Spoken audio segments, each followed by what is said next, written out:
बिस्मिल्लाहिर्रहमानिर्रहीम, अस्सलाम वालेकुम। करंट न्यूज़ के साथ मैं हूं ज़ीशान मलिक और मेरे साथ आज शरीक गुफ्तगू होंगे यासिर नज़ीर। यासिर साहब, क्या हाल है? खैरियत से हैं? जी अल्हम्दुलिल्लाह, बहुत शुक्रिया। Thank you so much. नाज़रीन करम, आज की ये जो हमारी वीडियो है, चूँकि रिसेंटली हमने एक ये सिलसिला शुरू किया है वीडियो का, तो हमारा ये जो चैनल होगा इस पे हम जो करंट न्यूज़ होंगे, जो इश्यूज़ होंगे, करंट इश्यूज़ होंगे पाकिस्तान के हवाले से उन्हें डिस्कस करेंगे। और आज का जो सबसे अहम इशू चल रहा है वो इलेक्ट्रिसिटी बिल्स को लेके चल रहा है, क्योंकि लोग जो है बड़े मैं समझता हूँ परेशान है इस हवाले से। और मुख्तलिफ एक्ट्रेस उनके जो है बयानात अभी वो सोशल मीडिया पे वायरल हो रहे हैं कि वो परेशान है। और आप सोच सकते हैं कि इस कैटेगरी के लोग अगर परेशान हैं तो मिडिल तबके के लोग, सफ़ेद पोश लोग, वो जो है वो किस तरह जी रहे हैं और बीवी बच्चों का और मतलब अपने नानो नफ़े की जिम्मेदारियाँ किस तरह उठा रहे हैं। तो मैं समझता हूँ ये हालात इंतहाई कसम पुरसी के हालात बने हुए। इस वक्त मुल्क जो है बहुत बड़ी आफत से दो चार है। तो अल्लाह रब्बुल इज़्ज़त से दुआ भी है कि या अल्लाह इस मुल्क पे जो है खैर आफियत और रहमत नाज़िल कर इस मुल्क पे। और ये जो आफात के बादल मंडला रहे हैं, इन्हें जो है जल्द अज जल्द इन्हें ख़त्म करके एक ऐसा सूरज तुलू कर कि जिससे जो है सारी परेशानियाँ ख़त्म हो जाए। आमीन या रब्बुल आलमीन। अपने मेहमान से गुफ्तगू करते हैं, इस हवाले से जानने की कोशिश करते हैं। यस साहब, सर बताइएगा कि पाकिस्तान में यूं तो अगर देखा जाए तो मसाइल ही मसाइल हैं, लेकिन आज का हमारा जो मेन इशू है वो है इलेक्ट्रिसिटी बिल के हवाले से। तो क्या समझते हैं, इतने बिल्स आ रहे हैं और इतने टैक्सेस, मैं अभी पढ़ रहा था रिसेंटली कि अगर आपके 100 यूनिट्स आपके हैं तो आपका बिल आई थिंक 4000 एग्जैक्टली तकरीबन इतना आएगा। और जैसे ही आप 100 प्लस हो जाते हैं, 101 यूनिट पे अगर आप जाते हैं तो आपको 4 से 5 हज़ार रुपये टैक्सेस का सामना करना पड़ सकता है। तो क्या आप बता सकते हैं कि ये क्यों है, ऐसा क्यों हो रहा है? क्या ये मतलब वही मुश्किल फैसले हैं जो शहबाज शरीफ साहब ने कहा था कि मुश्किल फैसले अब लेने होंगे? इससे पिछली जो हुकूमतें हैं उनका भी अगर हम देखें तो वहाँ भी यही कहा गया बरबला कि मुश्किल फैसले करने होंगे। तो आखिर कब तक मुश्किल फैसले करते रहेंगे? उस वक्त तक कि जब तक गरीब जो है दुनिया से बिल्कुल ख़त्म हो जाए, पाकिस्तान से बिल्कुल ख़त्म हो जाए। अनफॉर्चुनेटली मैं स्टार्ट इस चीज़ से करूँगा कि हमारी जहाँ भी हमने जो भी काम किया आज तक, गवर्नमेंट में जितने भी लोग रहे, ये उन लोगों की इनकम्पिटेंसी है। उसके पीछे 3-4 अवामिल कार फरमाए। सबसे पहले मैं बात कर लेता हूँ आईपीपीज़ की। आईपीपीज़ आए कैसे, उनको इतने पैसे दिए कैसे जा रहे हैं? तो ये बेसिकली जो आज से पहले की गवर्नमेंट्स थी, स्पेशली नवाज शरीफ साहब और उससे पहले आसिफ अली जरदारी साहब के दौर में, ये आईपीपीज़ के साथ कॉन्ट्रैक्ट्स हुए। कॉन्ट्रैक्ट्स ये हुए कि इतनी आपने बिजली देनी है, इतनी आपने बिजली देनी है और इतनी जो बिजली आप प्रोड्यूस करेंगे उसके हम आपको पैसे दे देंगे। सही। अब हो क्या रहा है, यहाँ पे जो एक लेवल रखा गया था, इतनी बिजली देनी है, आईपीपीज़ इतनी बिजली प्रोड्यूस नहीं कर रहे। आईपीपीज़ बेसिकली बिजली कम प्रोड्यूस कर रहे हैं और उनको चार्ज करना पड़ रहा है जितना कॉन्ट्रैक्ट में बिजली प्रोड्यूस करनी थी उन्होंने, उसके ऊपर उनको चार्ज करना है। तो वो जो बीच में एक क्या कहते हैं उसको, कैपेसिटी चार्ज, बीच में जो गैप आ रहा है, उस गैप के पैसे भी अवाम के जेबों से निकाल कर दिए जा रहे हैं। पहली चीज। दूसरी चीज, आईएमएफ का एक बहुत बड़ा रोल है हमारी इकोनॉमी के ऊपर, हमारे बजट के ऊपर। हमने पैसे उधार ले लिए, हमने वो पैसे वापस करने।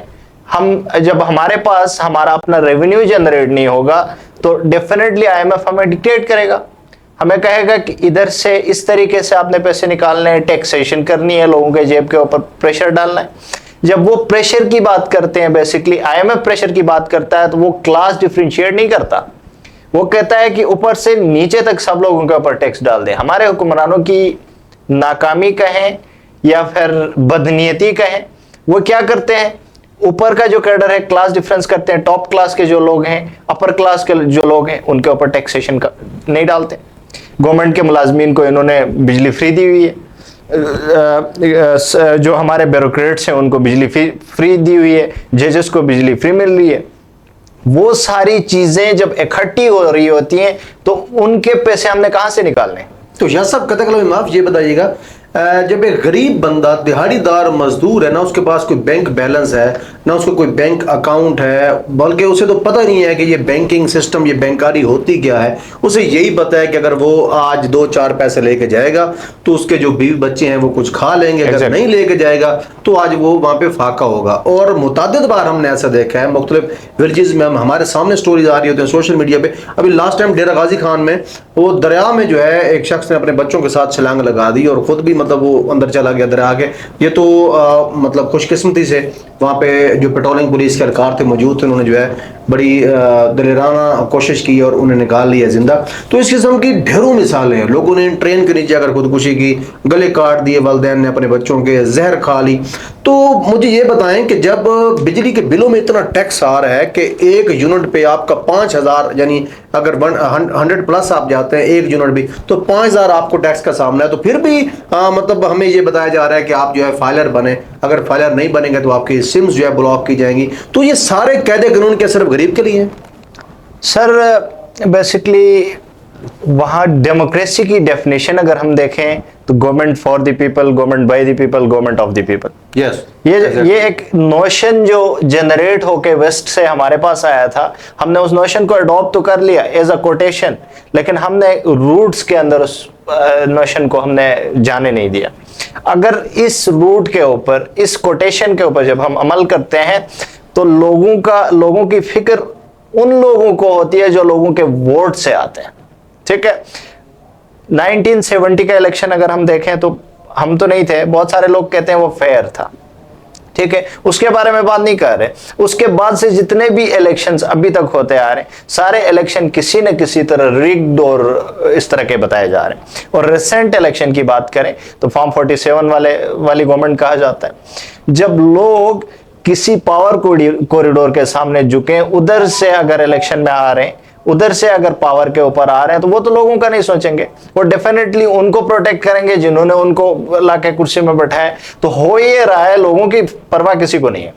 गवर्नमेंट टैक्सेस लोगों के ऊपर लगा रही है, उनके पैसे से निकाल रही है, उनके जेब से निकाल रही है, लेकिन प्रोटेक्ट किसको किया जा रहा है? प्रोटेक्ट उन लोगों को किया जा रहा है, उस अशराफिया को किया जा रहा है जिसने उनको लाके इख्तियार में बैठा दिया है। तो यस सर, ये बताइएगा, ये देखें 1947 से अब तक हमने देखा हिस्ट्रीज मौजूद हैं, यानी हम सर्च कर सकते हैं, बल्कि हमारे सामने की बातें हैं, कोई इतनी पुरानी बात नहीं है, कि बड़ी ऐसी कंट्रीज हैं जो हमसे बहुत पीछे थी लेकिन अब वो डेवलप्ड हो चुकी हैं। वो यानी वहाँ पे सब कुछ है जो यहाँ पे नहीं है।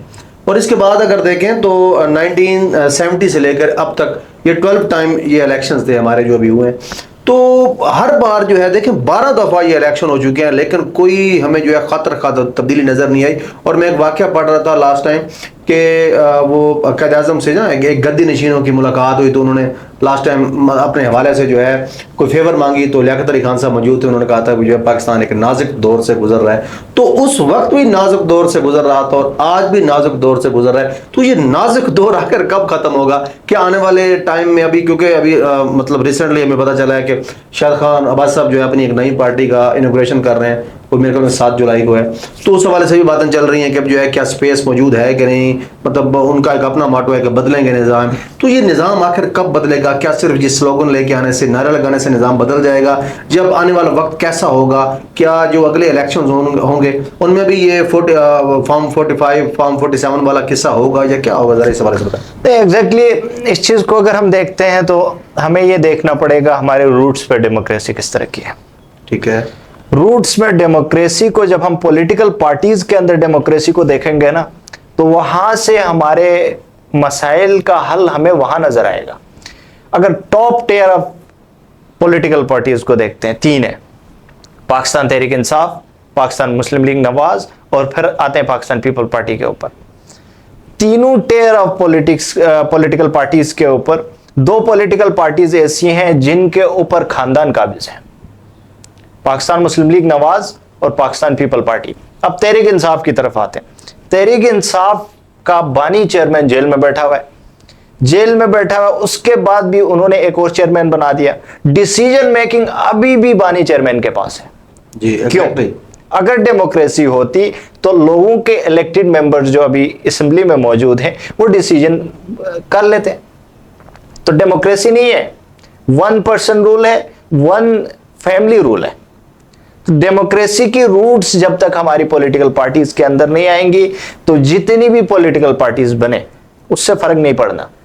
जब तक हम इंडिजिनसली एक डेमोक्रेटिक पार्टी बना के सामने लेके आएंगे, नीचे से लोगों को उसके अंदर नहीं शामिल करेंगे, लोगों के मसाइल का उन लोगों को जब तक डायरेक्टली नहीं पता होगा तो ये मसाइल हल नहीं होने। दूसरी चीज आपने कहा नाजुक दौर, ये नाजुक दौर जो है हमारा अपना क्रिएट किया हुआ है।